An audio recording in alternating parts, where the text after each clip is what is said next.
Esse podcast faz parte do site Fambonanet. Acesse fambonanet.com.br.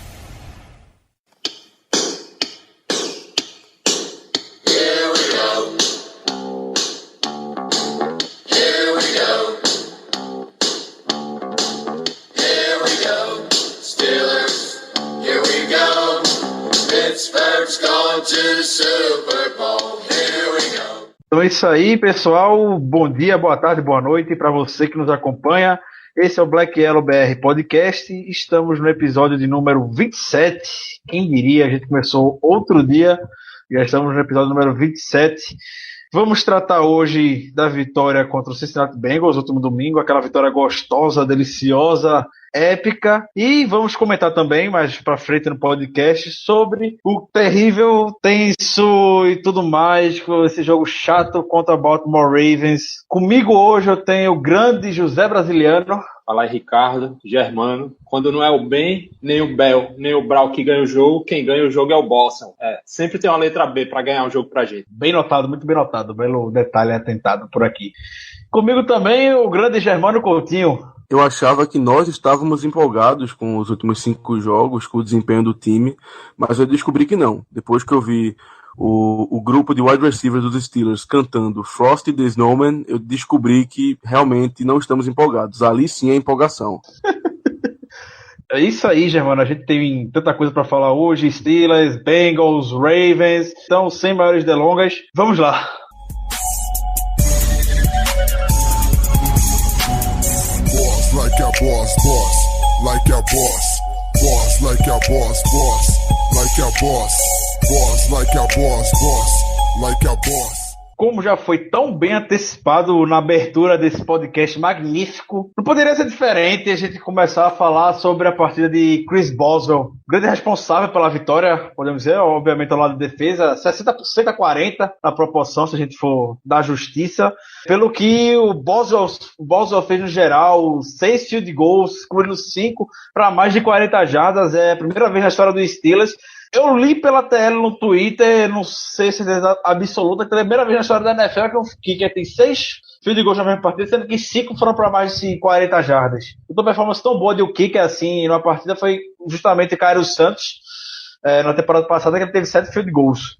Justo também, coincidentemente, contra a equipe do Cincinnati Bengals. Então, como o Tomlin falou hoje, mais importante do que os 6 chutes do Boswell foi o tackle que ele fez para salvar o retorno do kickoff. Seria o touchdown e que, com certeza, naquele momento da partida, liquidaria o jogo, ganharia outras dimensões, o Steelers praticamente se renderia, podemos dizer. Então, maiores comentários vou deixar para o nosso amigo Germano Coutinho, que está animado para falar sobre o Boswell hoje. O jogo do Boswell foi sensacional, não tem outro adjetivo para a performance dele. É como você já adiantou, Ricardo. Além dos 6 field goals, com 5 para mais de 40 jardas, coisa que é muito importante na NFL de hoje, nós temos um kicker que consiga acertar chutes com uma boa frequência para mais de 40 jardas. Além disso, um dos principais motivos para ele ser o destaque do jogo foi justamente o tackle que ele deu no retornador dos Bengals. Se aquele cara retornasse o chute, e o Boswell era a nossa última linha de defesa, basicamente, não tinha mais ninguém atrás dele. Se os Bengals conseguissem retornar aquele kickoff para touchdown, com certeza o jogo seria outro. Então, por esses motivos, o Boswell com certeza foi o nome do jogo. A gente tem, como o Zé falou na abertura, nós somos conhecidos pelos Killer Bees, e no caso seria o Ben, o Bell, o Brown e o Brian também, que está fora da temporada, mas o Boswell está começando a fazer parte desse grupo também, porque ele é muito importante para o time e só ganhamos o último jogo por causa dele. O que impressiona é que só o Boston ele foi responsável por 18 pontos chutando field goals, chutando extra point, né, do touchdown, e salvou aí 6, 7 pontos do TD, que seria um TD certo, né, se ele não faz aquele tackle, ou seja, ele é responsável por um saldo positivo de 26 pontos a favor dos Steelers. Nem o Le'Veon Bell naquele jogo de 3 TDs produziu tantos pontos, né, ou seja, o cara produção de pontos, o jogo foi dele, né? A bola do jogo o Mike Tomlin deu para ele e ninguém merecia mais do que o Boswell. O cara destruiu. Foi um jogo, não foi fácil, todos os chutes eram difíceis e foi num nível absurdo, assim. Partida, com certeza vai ser o jogador especialista do mês de dezembro. Se não me engano, ele já foi na temporada passada, também ganhou um prêmio de especialista do mês, não sei se foi em novembro, ou se foi em dezembro, e também deve ganhar da semana, do mês, quando essa performance é decisivo, né? Só fazer uma pequena correção, que não diminui nada a partir do Boswell, depois do touchdown, a gente foi pro extra point, pro two-point conversion, a gente não chegou a arriscar o extra point naquela situação. É verdade. A gente foi pro two-point conversion, mas não diminui absolutamente nada, e eu reforço mais uma vez as palavras do Zé.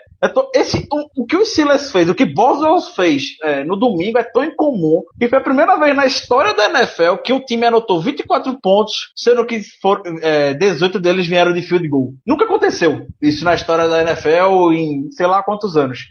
Isso segundo o Pro Football Reference, uma fonte confiável para a gente poder obter esses dados. Mais uma vez, para entender melhor, nunca um time na história da NFL anotou 24 pontos, sendo 18 deles vindo de field goal. Então, totalmente ímpar o que o Boswell fez. Não estava fácil chutar lá em Cincinnati. Nunca é fácil nessa época do ano, na verdade, né? Nesses locais. Frio, vento, a gente sabe como isso influencia. E o Boswell, todos os chutes dele foram de extrema confiança, não teve nenhum com emoção. Então, que ainda teve... buscando um pouco mais para trás, depois da partida do Bullock, tinha torcedor que queria o Bullock, o Steelers. Na época a gente até falou que isso era impossível. O Boswell é um kicker extremamente confiável, um achado que o Steelers teve na temporada passada, depois da desgraça que foi Josh Scooby aqui, desbancou o Swisher, que tinha um contrato extremamente na margem para cima. Entre os kickers, era soberano aqui, e Swisher se aposentou, até por conta da lesão que ele teve naquele jogo de pré-temporada contra o Vikings. E o Boswell tem tudo para ser o próximo...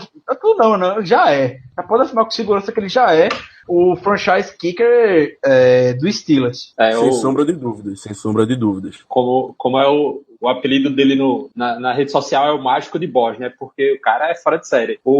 Mas tem que se destacar a melhor jogada dos times especiais dos Steelers nesse ano, né? Que foi o tackle dele, mais uma furada da nossa cobertura em retorno, e o cara foi lá e salvou o jogo. Porque foram duas jogadas que salvaram o jogo, né? A outra a gente vai falar mais pra frente, que é a interceptação do Timmons e essas jogadas capitais. Se tomar aquele touchdown, não voltava mais nunca no jogo, a gente teria perdido o jogo. Foi fundamental aquele tackle. E foi preciso, né? Parece que nem tocou, parece que foi o vento da mão dele que derrubou, que fez o retornador tropeçar. Cara, realmente, ali a temporada poderia ter ido embora naquele retorno e o Boswell salvou. É como se fala lá nos Estados Unidos, chamam esse tackle de shoestring tackle, ou seja, seria, numa tradução um pouco literal para o português, seria uma derrubada pelo cadarço da chuteira, do sapato.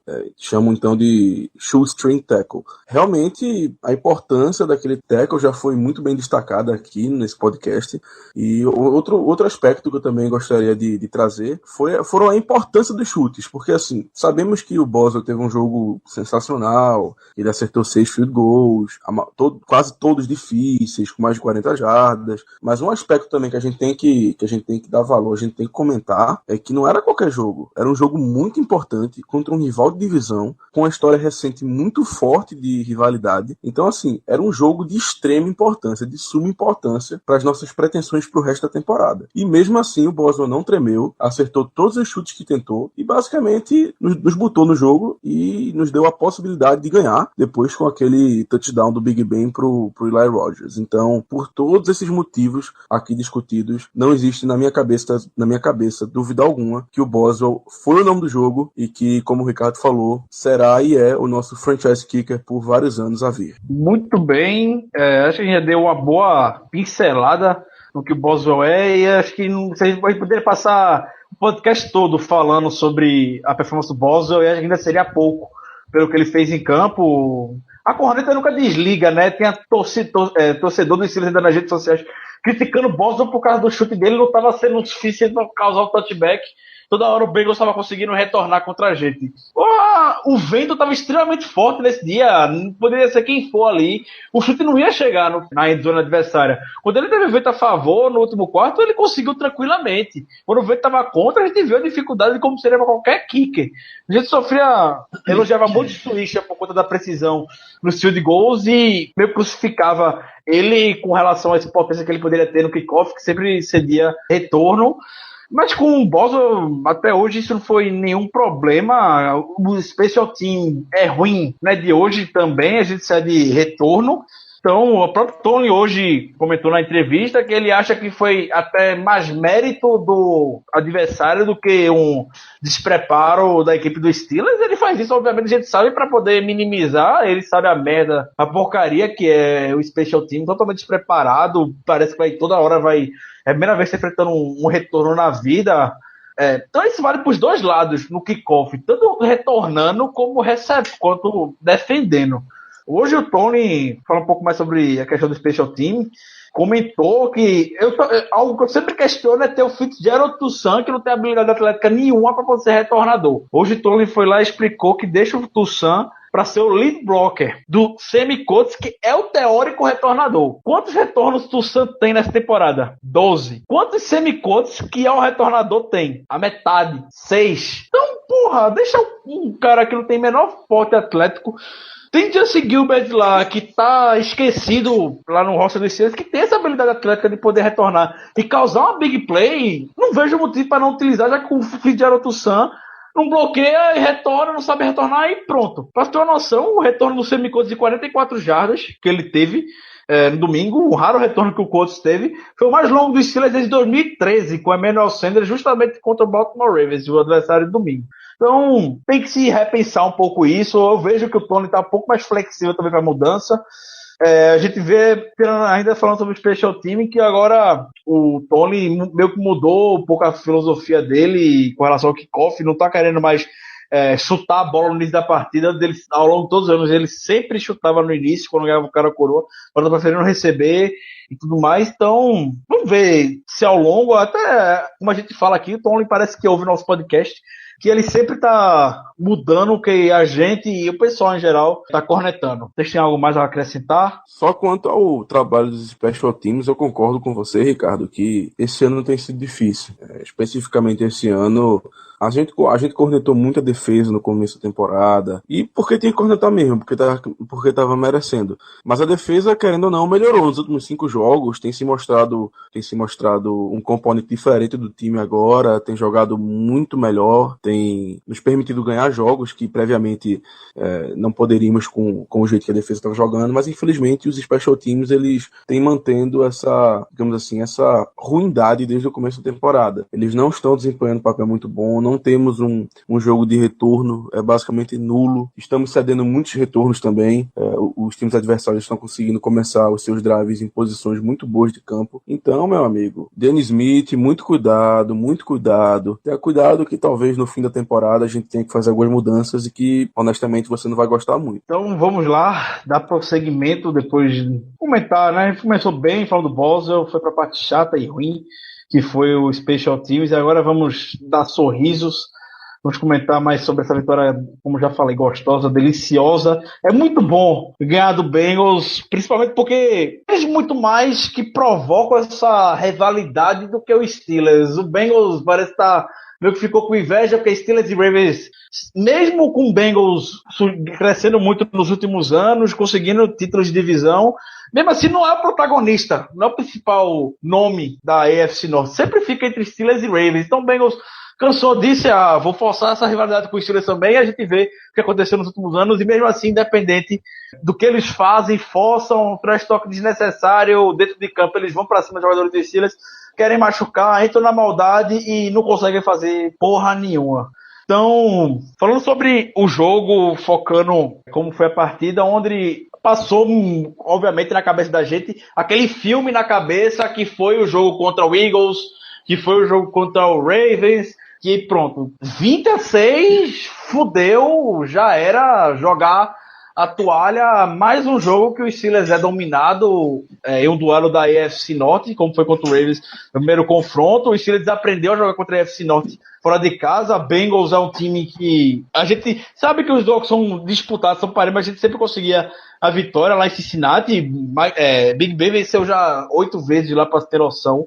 Perdeu 2 jogos só. Então, Ohio, em geral, é um lugar que Roethlisberger se dá muito bem. E o ataque não entrava, a defesa estava muito abalada, sem Stephon Tuitt. A gente já estava muito de braços cruzados depois, naquele 20-6. Mas o que Mike Tomlin, Kit Butler fez de ajuste no intervalo da partida é digno de aplausos, literalmente. Sem Tuitt em campo, com a corrida como estava entrando, a defesa fez o que pôde ainda no primeiro tempo. Conseguiu segurar a equipe do Bengals, minimizar muito o que o Bengals poderia ter feito. A gente sabia a posição de campo, sempre estava começando em campo curto e tudo mais. A gente ainda estava sentindo a falta de algo que foi justamente o turnover. Então, focando ainda no primeiro tempo, o que é que vocês acharam? Eu particularmente, eu assisti o primeiro tempo e quando acabou, eu até comentei num grupo de WhatsApp e disse, rapaz, é só ajustar que vai voltar o jogo e vai virar.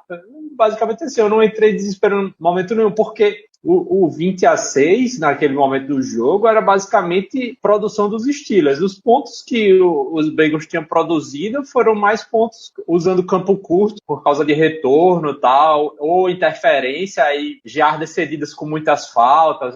Foi uma construção fácil dos 20 pontos dos Bengals em cima da gente.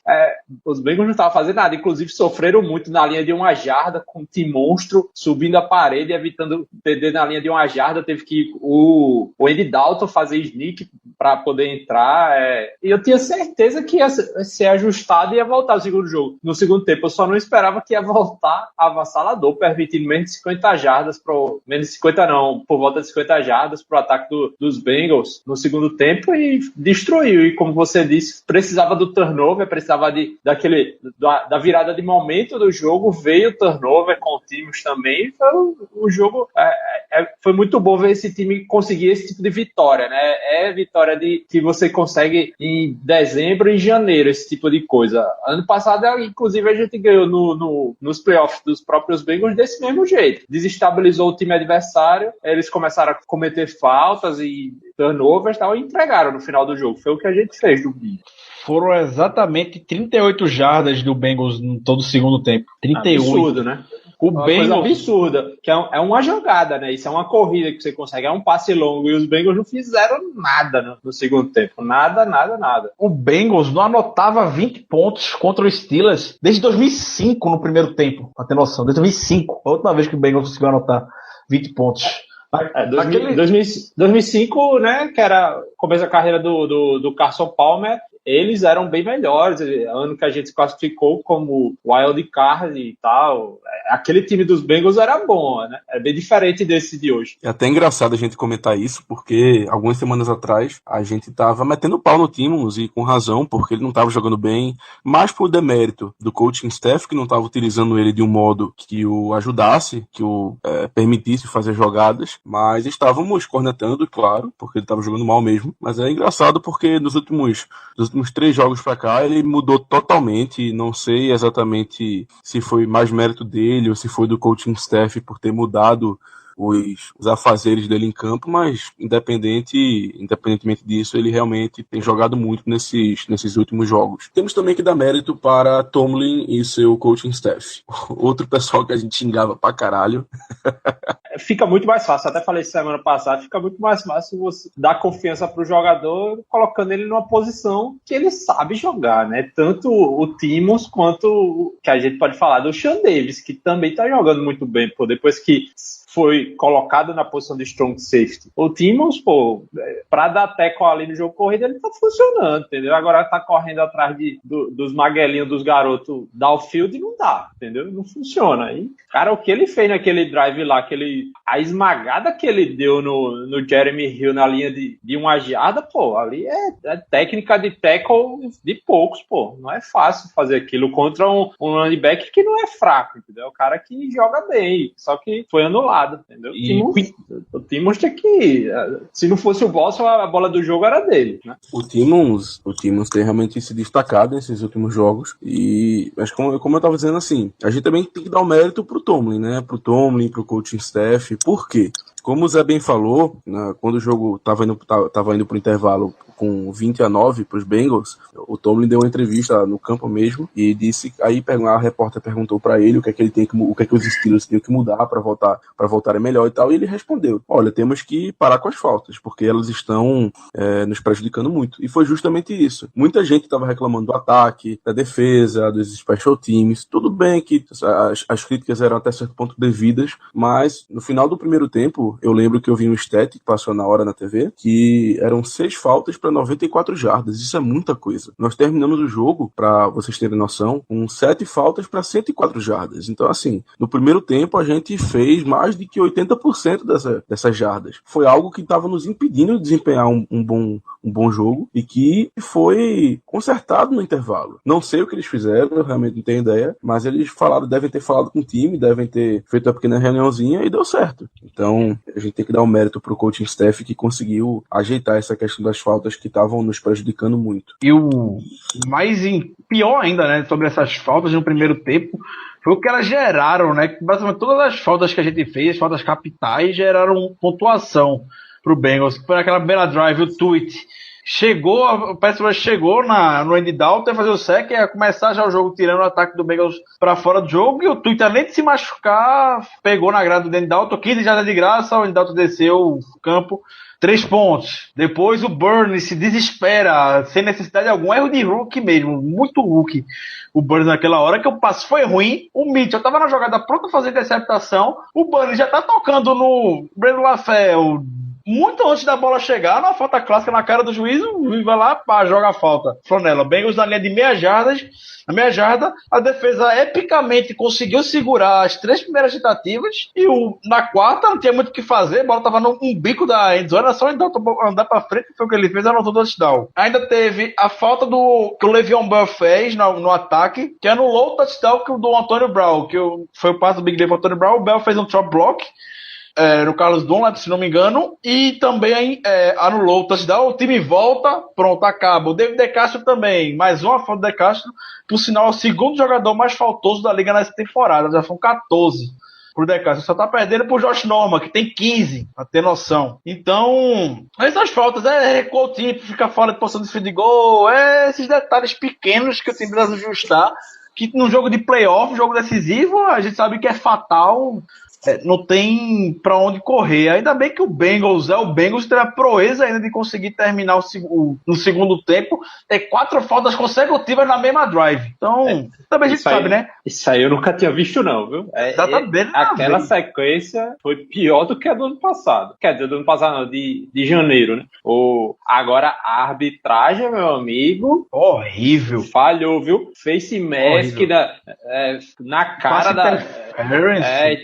A interferência ainda é subjetivo, mas aquele face mask que eles deixaram de marcar na endzone não poderia, ali exatamente. E pior que não foi um lance só, teve lance em cima teve lance do Brown em cima do Semicote e na cara do juiz, o juiz ignorou completamente a merda de um jogo como Steelers e Bengals.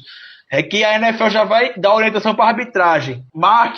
Fique de olho nessas confusões que tem, sabe, essa rivalidade que tem. Então o juiz parece ficar muito mais preocupado em ver se tem alguma briga durante o campo do que no jogo em si. Tantas vezes vai ficar procurando briga para poder apitar. Não, virou aquele negócio de tipo clima de Libertadores que a arbitragem vai já para vou dar amarelo para todo mundo ficar pendurado e o próximo é vermelho. É basicamente isso, porque e principalmente contra os Steelers, né? A arbitragem caseira, como toda a NFL, os Steelers parecia que qualquer coisa, o shop block do Le'Veon Bell, tem running back que faz aquilo todo jogo e você não dá. Aí vamos marcar o shop block do Le'Veon Bell e entre outros aí. A arbitragem tá complicando, tá prejudicando muito, né? Tá interferindo no resultado, o problema é esse. O sofrimento teria sido muito menos se eles tivessem marcado algumas faltas a favor dos Steelers, que era para eles terem marcado e não foram marcados. É uma reclamação que a liga toda vem fazendo, Zé.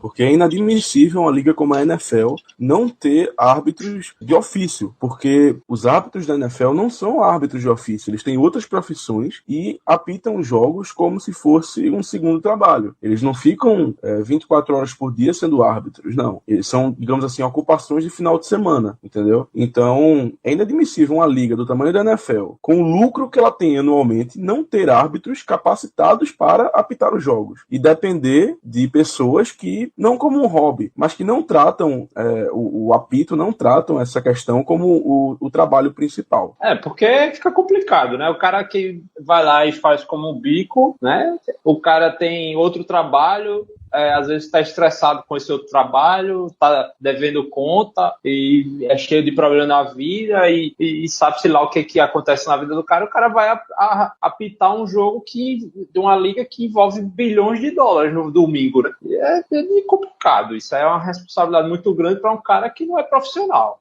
Até para aguentar a pressão. Qual é o auxílio psicológico que a arbitragem tem, entendeu? O árbitro de NFL tem. Será que a NFL olha mesmo para esse tipo de coisa? Eu acredito que não. O mais incrível ainda sobre isso é ver o Marvin Lewis vindo reclamar da arbitragem. Eu fiquei procurando motivo para reclamar pelo lado do Bengals, eu não vi um motivo. O time dele é extremamente desequilibrado. O time dele estava ganhando 20-6. Era manter na pegada do jogo, levar o jogo. Qualquer time minimamente bem treinado também saberia que o jogo não estaria vencido no intervalo. E parece que voltaram assim. Eu até comentei no Twitter e tudo mais. Parecia que o Marvin Lewis estava jogando pelo emprego dele, pela postura como o gameplay estava montando e tudo mais, aproveitando as oportunidades que tinha. E mesmo assim, o time desequilibrado, não parava em nenhum momento de querer chegar mais forte no jogador e tudo mais. E aí entra a gente ver a diferença entre a franquia Pittsburgh Steelers e a franquia Cincinnati Bengals hoje. Vê a diferença entre o técnico Mike Tomlin e o técnico como Marvin Lewis. Vê a diferença entre o exemplo de liderança que tem o Steelers e o exemplo de liderança que tem o Bengals. O Bengals tem um líder hoje, o Bengals não tem time sem liderança nenhuma, pelo que eu vejo. O líder, teoricamente, do Bengals, entre aspas, são os líderes da defesa. Adam Jones e Vontaze Burfict, 2 jogadores mais sujos da liga. Esse é o reflexo que a defesa deles tem. Então, por isso que a gente vê todo o jogo de Steelers e Bengals. O que acontece contagia o ataque e a defesa. Incrivelmente, o cara mais gente boa que parece ter o Bengals é o pobre coitado do Andy Dalton. Tem o meme rola dele na internet pelas 4 faltas consecutivas que teve a equipe. Que teve a equipe do Bengals, ele claramente incomodado, puto, com o que estava vendo na frente dele. Então, o Marvin Lewis chega acusando, fala que o juiz já chega ao jogo do Bengals com preconceitos com a equipe de Cincinnati, então os juízes jogam a bandeira de acordo com o calor do jogo, que ele não aceita ter 4, não vê justificativa para ter 4 faltas consecutivas na partida. Enfim, o Bengals é um time muito afobado, um time extremamente desequilibrado, como já comentei. Tá longe de poder chegar em um jogo de playoff, mas que possa ter um time, certo ponto, talentoso.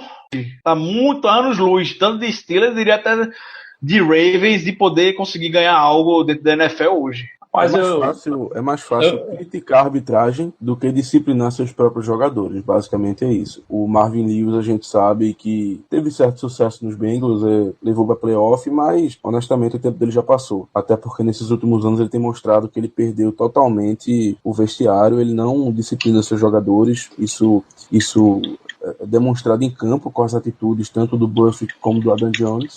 Então é mais fácil ele criticar a arbitragem mesmo, deixa ele continuar criticando, em vez de chegar firme no vestiário e dizer, gente, vamos acabar com essa palhaçada. Mas se ele não faz, deixa eles pra lá, temos que focar no nosso time e pronto. Deixa eles se fuderem pra lá. Rapaz, em relação ao Bengals, eu quero mais que se foda mesmo, né? A franquia não é inimigo, pô. Não demonstra respeito pelo adversário, jogador que não demonstra respeito, Burfict não demonstra respeito, Jeremy Hill marca touchdown, não demonstra respeito. Então, se foda, eu quero mais que a arbitragem roube mesmo contra esses caras. Qualquer coisa que acontecer é pouco para os Bengals. É pouco. É muito pequena, é uma franquia pequena Por isso que quando chega nos playoffs, não passa do primeiro jogo, é sempre assim. O técnico é um banana, sempre foi um banana, o Marvin Lewis. Nunca, sempre essa expressão dele de que é contra a gente,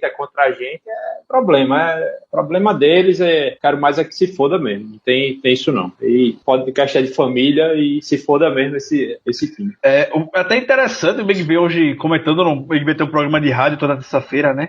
Quem quiser acompanhar, sempre tem um link rolando pela Twitter, toda terça-feira, às 14h30, horário de Brasília, tem um programa de rádio do Big Ben, Ben Roethlisberger Show. E hoje ele comentou justamente o que ele falou pro Burfict depois da falta. Que o Burfict fez a falta, a gente viu que o Burfict não tinha necessidade alguma, o Burfict chegar no Big Ben do jeito que foi naquele reverse que teve com semi-quotes.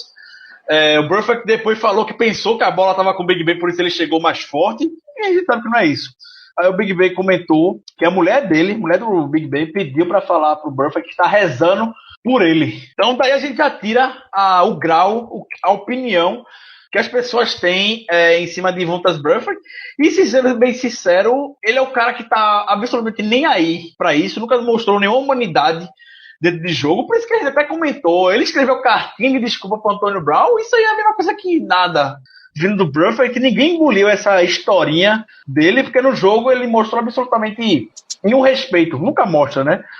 Principalmente pelo Steelers. Então, como o Zé falou, eu falei aqui naquela hora, mas compartilho o mesmo desejo do Zé. Eu quero que o Bengals se foda, que o Bengals exploda, todo mundo que tá por ali, que continue assim pra sempre. Vai ser uma diversão muito grande pra gente. Foi bem interessante notar assim, a mentalidade que certos jogadores da gente, do Big Ben, por exemplo, e do Bell, foram para campo, né? Não foram com essa ideia de tretar, né? Ao contrário dos jogadores do adversário. Teve até um lance que foi uma corrida do Bell, o tackle do Burfict, e tipo, normalmente quando tem um tackle forte, os jogadores se levantam e fica aquela treta sadia ali, né? Dá um tapinha no capacete, falar uma besteira. Teve essa jogada, eles levantaram, o Buff deu um tapa aquele tapinha no capacete do Bell e ficou, tipo, aguardando o Bell retribuir, assim, né? Tretar com ele, o Bell simplesmente virou as costas e saiu assim, tipo, sai daí, manezão, tipo, um otário desse aqui. E a expressão que o Buff ficou foi, tipo, poxa, eu não tô conseguindo nem provocar aqui, assim, tava em outra vibe, né? Os caras, eles foram com a ideia, estavam dando de bobinho durante a semana, declarações bonitinhas, tanto do Buff quanto do Adam Jones, e no jogo não rolou, né? O que rolava era lá da linha ofensiva, que ficou meio estressada com algumas jogadas meio desleais, mas a linha ofensiva tem tamanho para estar encarando esse tipo de cara, né? O Bell, melhor não se meter. Mas dava para ver que o Buff estava só esperando para fazer a gracinha dele, o jogo todo. A gente vê a diferença da rivalidade nossa com os Bengals e da nossa rivalidade com os Ravens por esses motivos. Porque a gente vê que os jogadores dos Bengals são desrespeitosos. Todos sabemos aqui de que nossa rivalidade com os Ravens ela é muito física. Todo mundo espera por esse jogo ansiosamente. Mas é por esses motivos e outros que a gente vê a diferença. Por exemplo, odiamos os Ravens. Todos sabemos disso, que nós não gostamos deles. Mas nós os respeitamos. A diferença reside nesse fato. É postura dos técnicos, né? Tanto os Steelers quanto os Ravens são comandados por técnicos vitoriosos, técnicos que são líderes dos seus grupos, por mais que em determinado momento percam um pouquinho a mão, como a gente chegou até a falar em alguns momentos nessa temporada que o Mike Tomlin tinha perdido o grupo, mas hoje o Mike Tomlin tem o grupo na mão. Isso é incontestável. Pelo que ele fez domingo, ele tem o time na mão dele hoje.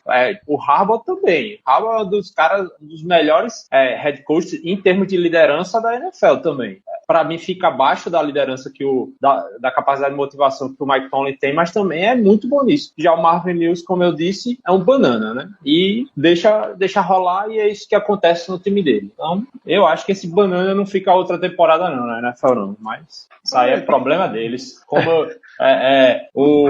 Os Bengals, para mim, é um problema deles. Não tem nada a ver com isso. Deixa ele lá quietinho, tá tão bonzinho lá com esse grupo hoje que o Bengals tem. Falando um pouco, a gente já deu uma pincelada boa na questão que envolveu o jogo. Fala também sobre um pouco sobre o ataque, o trabalho que o ataque fez no segundo tempo, que batia na trave, mas foi muito bom de todo jeito. Teve destaques positivos de ver nomes como Eli Rogers, Kobe Hamilton, o Ladarius Green, já vem crescendo muito nas duas partidas e só confirmou mais uma vez o grande nome que pode ser na equipe, mas eu quero focar no momento em Eli Rogers e Kobe Hamilton. O Colts voltou a se envolver mais no ataque, mas, sincero, não teve nenhuma essencial, especial. Teve aquele reverse dele que deu um first down pro Steelers, mas nada que foi diretamente no jogo. Teve só uma recepção para 10 jardas. Mas a gente vê a diferença de uma recepção do semi-curto para do Kobe Hamilton, por exemplo. Kobe Hamilton é um alvo que o Big Ben está procurando bastante em situação de terceira descida. Então, o cara tem poucas recepções nessa temporada, sendo que 9 delas, as recepções, foram para conversão de terceira descida. É uma taxa para conversão absurda, se eu parar para analisar. O líder da NFL é o Mike Evans, que tem 21, e o Mike Evans está no snap, em todos os snaps da partida. É o alvo principal de uma equipe, como o Buccaneers, que está bem na temporada. Kobe Hamilton é um alvo segundo, terceiro alvo, quarto alvo do Big Ben. É um cara que está todos os snaps em campo e tem 9 conversões de terceira descida. Então foi como até o pessoal da CBS, o Doug Float, comentou o que Big Ben falou para ele na noite anterior da partida. O Big Ben falou que não quer Kobe Hamilton, Eli Rogers com 10, 12, 15 recepções no jogo, porque para isso ele já tem Antonio Brown, que é o melhor wide receiver da NFL hoje. Ele quer que Kobe Hamilton e Eli Rogers, conacionados em eventuais situações, faça o trabalho deles, que é fazer a recepção, e nas últimas partidas, que o Steelers está indo bem, ambos os jogadores estão tendo partidas sólidas. O Eli Rogers foi o principal recebedor da equipe, na partida teve 5 recepções para 75 jardas e um touchdown. Ele fez o touchdown da vitória em termos. O Kobe Hamilton conversando terceira descida, que deixa o Steelers em posição para chutar um field goal, importantíssimo. E Ladarius Green, com 5 recepções para 72 jardas, incluindo a recepção que praticamente selou a vitória dos Steelers no quarto, na drive final da partida, que o Big Ben achou ele no meio do campo, e depois, infelizmente, o Green teve uma concussão. Então, é importante que esses caras sobem. A gente vê tantos anos recentes, campeões de Super Bowl, com alvos que ninguém conhecia, subindo de produção do nada. David Tyree, naquele ano do Giants, subiu a produção, ninguém sabia que era o David Tyree, e o cara, depois disso, também não fez muita coisa na NFL, o cara ficou marcado por aquela recepção. E tantos outros que aparecem, vez ou outra, em playoffs, e tem esses dois jogadores que podem, estão chegando com um momento bom nesse momento da temporada, vai beneficiar bastante. O Big Ben tá sorrindo de orelha a orelha com os dois. Além disso que você destacou, o ataque, apesar da produção em termos de pontos não ter sido muito baixa, né? E, por outro lado, tenha criado situações para que o Boston tenha destruído o jogo, se viu muito bem para comer relógio, né? Os Steelers comeram o relógio com farinha no segundo tempo, dominou quase o segundo tempo inteiro. O ataque dos Bengals entrava em campo, a defesa tirava logo, e o segundo tempo foi se caminhando para isso. O Steelers caminhava, chutava, ponto. Tanto que a gente só chutou, o Jordan Berry só chutou um punt na partida toda, né? Chega a ser impressionante, assim, para um jogo que o ataque produziu tão poucos pontos, a gente ter chutado tanto e ter panteado tão pouco, assim. Isso fala muito sobre como foi a eficiência do Boston nesse sentido, né?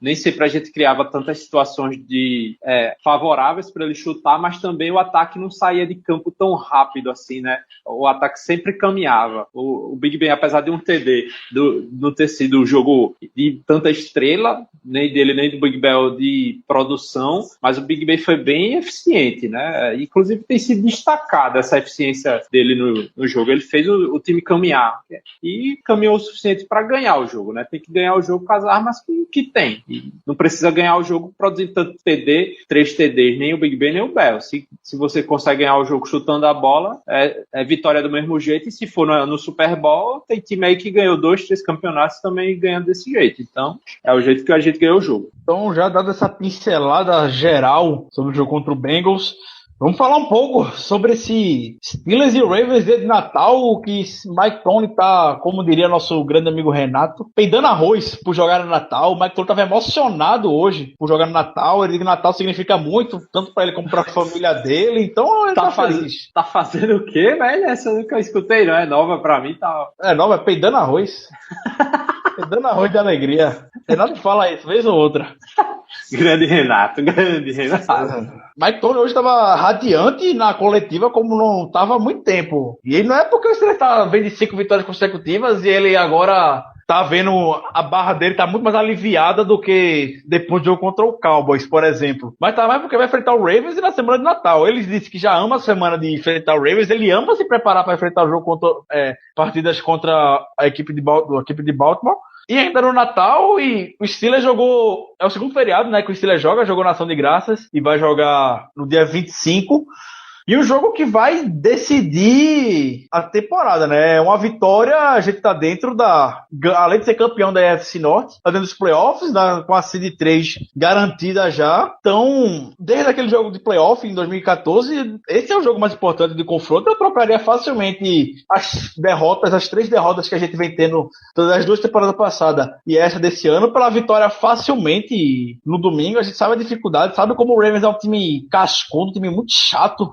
de enfrentar, mas em casa, temporada passada a gente jogou com o Michael Vick e quase saiu com a vitória se não fosse Josh Scooby. Precisou ter a genialidade de Justin Tucker para poder vencer. Então, na temporada retrasada, Steelers e Ravens foi um monólogo do Steelers. Foi no Sunday Night Football, foi também no jogo que o B teve 6 touchdowns. Então, a gente ficou com essa impressão que pode ser assim, mas a gente sabe que o Ravens vem para jogar a vida também, que o Ravens, se perder a partida, vê que a situação dele para playoff fica bastante delicada. Então, não é nem jogo, parafraseando, fazendo analogia com o futebol, não é jogo nem de 6 pontos para Baltimore, é jogo de 9, 12 pontos que Baltimore vai jogar a vida nessa partida. É um jogo de playoff já para eles, né? Vão encarar como um jogo de janeiro já. Mais uma vez. Então vai ser climão esse jogo, vai ser tenso. Eu particularmente não sei nem o que esperar, viu? Steelers e Ravens nessa situação. O fator casa, já vi os Steelers ganhar jogo assim lá em Baltimore, já vi os Ravens ganhar jogo assim em Pittsburgh. É um negócio...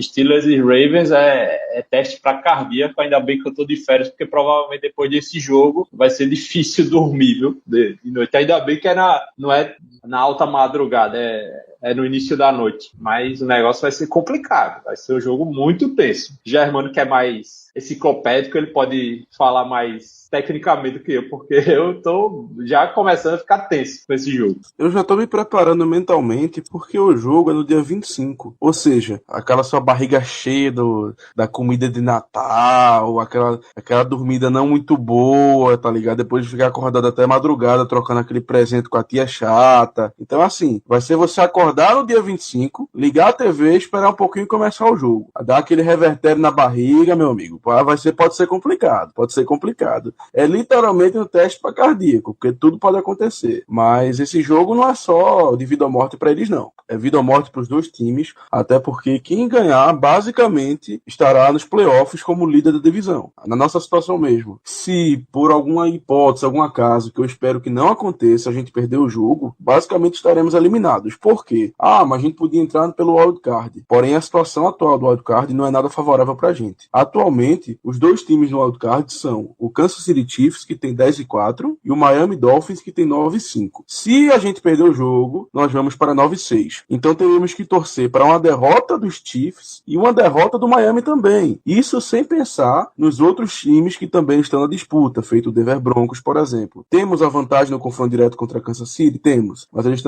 eles também estão um jogo à frente da gente. Então, teoricamente, eles teriam que perder tanto o jogo da semana 16 quanto o jogo da semana 17 para que a gente passe na frente deles pela disputa do wildcard. E contra os Dolphins a situação é ainda pior, porque eles estão empatados em recorde com a gente, em vitórias e derrotas, porém, se empatarmos com eles, eles têm uma vantagem por ter ganho o nosso confronto no começo da temporada. Então, se perdermos esse jogo, ficaremos numa situação muito delicada para irmos para os playoffs. Eu diria que teria que ser basicamente um milagre pela situação atual dos times e dos concorrentes.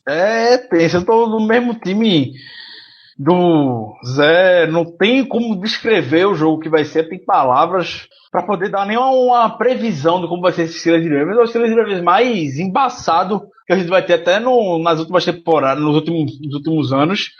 Esse ano a gente pensava que o jogo contra Baltimore lá, que Baltimore vem de 4 derrotas consecutivas, estava numa draga danada. A gente pensou, jogou com o Big Ben voltando de lesão, tudo mais. Sabe que o Big Ben joga mal, mas de todo jeito, então seria um jogo teoricamente fácil. A gente levou um vareio a partida todinha.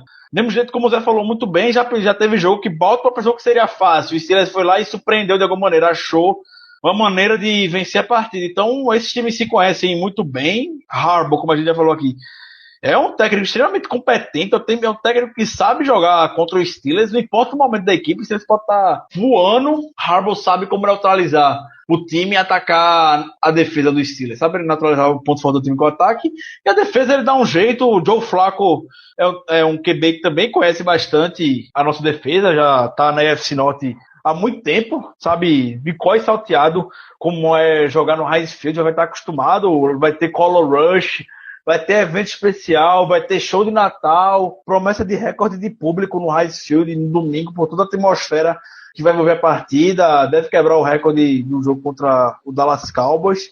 Então, até o José Ortiz perguntou pra gente aqui no Twitter qual ajuste tem que ser feito do primeiro jogo, do primeiro confronto contra o Ravens para esse jogo de domingo. E eu, sendo o mais honesto, sinceramente possível, eu vou falar que eu não sei. Não sei, jogo contra o Ravens, eu não boto nada pra falar pra depois me queimar, porque falei, tá muito embaçado, tá uma neblina muito grande do que pode ser essa partida. As duas equipes em ótimo momento na temporada, faz até tempo do jogo de temporada regular, não tem os Steelers e Ravens, mas as equipes chegando a esse ponto na temporada bem. Então, vamos ver, o Ravens pode ganhar o jogo muito bem no chute de 60 jardas que o Justin Tucker pode dar, é que os Steelers pode ganhar numa bomba que o Antonio Brown, que o Big Ben der para achar Antonio Brown, um retorno do Ravens, tem um special team extremamente competente que sabe deixar o time numa posição do campo delicada, retorna bem. O Sam Cook e o Justin Tucker,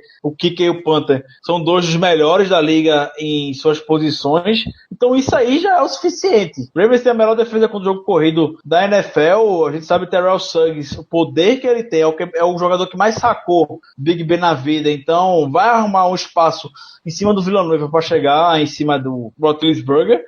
Então, se ganhar, vai ser uma vitória, eu diria até conseguir ser mais gostosa, até pelo título de divisão e a garantia dos playoffs, que foi contra o Bengals. Rapaz, como até disse nos bastidores aqui da gravação, esse é o jogo para ganhar com uma bela cagada, né? Tem que preparar a situação para ganhar na cagada. Porque isso vale para os dois times. Como você falou, é um jogo que vai se ganhar com um retorno bom, com um chute de 55 jardas, com interceptação no último quarto, com uma corrida furada que achou algum espaço e correu para 40 jardas. Esse tipo de coisa que vai ganhar o jogo, que vai fazer os Steelers ganhar do Ravens ou o Ravens ganhar dos Steelers. É um jogo sem previsão. Tenho certeza que tanto os dois técnicos estão sem dormir se preparando para esse jogo, estudando e preparando para esse jogo. Vão jogar a vida, viu? Porque a temporada está nesse jogo para os dois times. Mas para os Ravens mais ainda, né? Para os Ravens mais ainda. Cu cabeludo, buceta raspada. Vamos Steelers, nem que seja na cagada. Não, mas é isso mesmo. Não importa como a gente vencer, mas temos que vencer. O jogo é essencial para a temporada e é isso aí, meu amigo. Eu não tenho muito que discorrer sobre o meu comentário anterior, não. Até porque seria um desfavor a todo mundo, né? Muito bem empregado, Germano. Boas palavras empregadas para poder desenvolver seu belo comentário. Como é, buceta cabeluda? Eu vou anotar aqui o negócio. Como é que tu falou aí? Buceta cabeluda aí com raspada. É assim, eu vou recitar de novo o poema, vamos lá. Cu cabeludo, buceta raspada. Vamos Steelers, nem que seja na cagada. Ah, tá. Tinha entendido ao contrário, tá certo. Tinha entendido que o negócio era raspado e o negócio era cabeludo. Tudo bem. Segue o jogo, segue o jogo. Segue na pelota. Um momento constrangedor, né? Trazido por um cara que sempre faz um conhecimento da mais alta estirpe pelo nosso amigo Germano, mas tem crédito, né? Segue o jogo aí, chefe. Vai, Ricardo, ajude a gente. Segue essa porcaria já pro final. Segue essa porcaria. Vamos lá. Vamos encerrar que o pessoal já vai ficar com esse poema de Germano no dia 24. Vai ter gente de madrugada recitando esse poema antes de dormir. Vai ter jeito. Os caras, durante o jogo, field goal da vitória do Boston para 45 jardas, vai ter gente lá ajoelhado rezando, né? Com o cabeludo você tá raspado, a gente vai ganhar essa porra, nem que seja na cagada.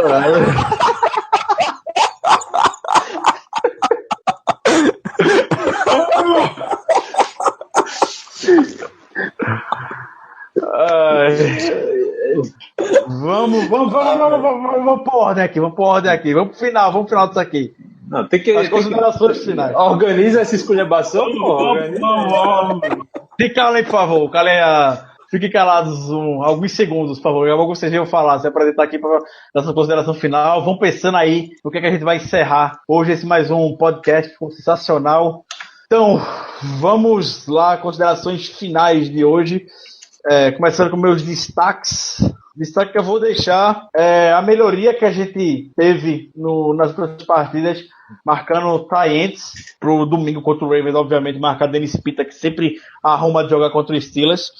Vai ser decisivo. O Joe Flacco ama lançar a bola para tie-end, sempre foi assim. Então, no domingo, o Tyler Eifert, ninguém viu a cor em campo. Foram só uma recepção para 9 jardas. É o pior jogo da carreira do Tyler Eifert contra os Steelers. O pior jogo anterior do Tyler Eifert contra os Steelers tem sido um jogo que ele recebeu 60 jardas. A gente minimizou ele para uma recepção, 9 jardas, e ninguém nem viu a cor dele. E também, para complementar, a gente vai dedicar, obviamente já está combinado tudo mais, para dedicar um podcast só para falar sobre a maldição do Terrible Towel na off-season. Então fiquem tranquilos se a gente não fez nenhuma menção aqui. Durante a off-season vai ser um episódio mais do que especial, dedicar 1 hora, o tempo que for, para trazer tudo que envolve a mística da Terrible Towel, de jogadores que a respeitam e que depois, logo em seguida, a carreira desanda por completo. Jeremy Hill foi o exemplo do domingo, que não fez absolutamente nada depois que fez a besteira de mexer com a Terrible Towel, e outros exemplos, TJ Husmanzada, Landry White, Jeff Fisher também, o grande Jeff Fisher 7-9, e o Ray Rice. Então aguardem na off-season um episódio dedicado especialmente só para falar sobre isso. Para minha consideração final, eu separei um poema aqui, também vou recitar um poema. Não, é brincadeira.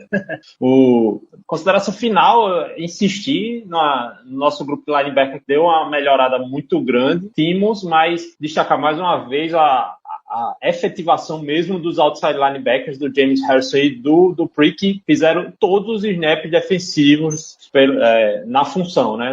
Dessa vez não teve nem descanso, ambos jogaram todos os snaps, ou seja, não é coincidência a melhora da defesa, né? Com essa efetivação de ambos aí. É a minha consideração final, e vamos lá. E por último, a minha consideração final é de que o Bell sobreviveu aos 2 jogos contra os Bengals esse ano, graças aos céus, e também que não tivemos nenhuma lesão muito significante no Ben, no Brown e no Bell, apesar da lesão na concussão do Green e também na lesão do joelho do Tweet, que ao que parece não foi tão grave quanto se temia. Então podemos dizer, se tratando de Bengals, podemos dizer que foi um jogo proveitoso, que não foi um jogo que vá nos prejudicar bastante para o decorrer da temporada. Então, das considerações finais, tudo envolver Bengals, Ravens. Espero que vocês tenham gostado. Esse foi o episódio número 27 do nosso podcast Black Yellow BR. Como vocês já estão cansados de ouvir nesse final com o Renato falando, em qualquer lugar que vocês forem procurar, aplicativos, podcast Addict, o que a gente recomenda sempre para vocês poderem ouvir, tá lá disponível. Tem também nas plataformas da Apple. Tem no site fambonanet.com.br e o nosso Twitter, @BlackYellowBR, que a gente sempre disponibiliza o link lá. Então não tem desculpa para caso você não esteja ouvindo. Então provavelmente, se você chegou até aqui, você achou esse link em algum lugar. Então não vou mais me alongar com isso. Germano, por favor, pode terminar nosso podcast. E um forte abraço para todos vocês. Yeah.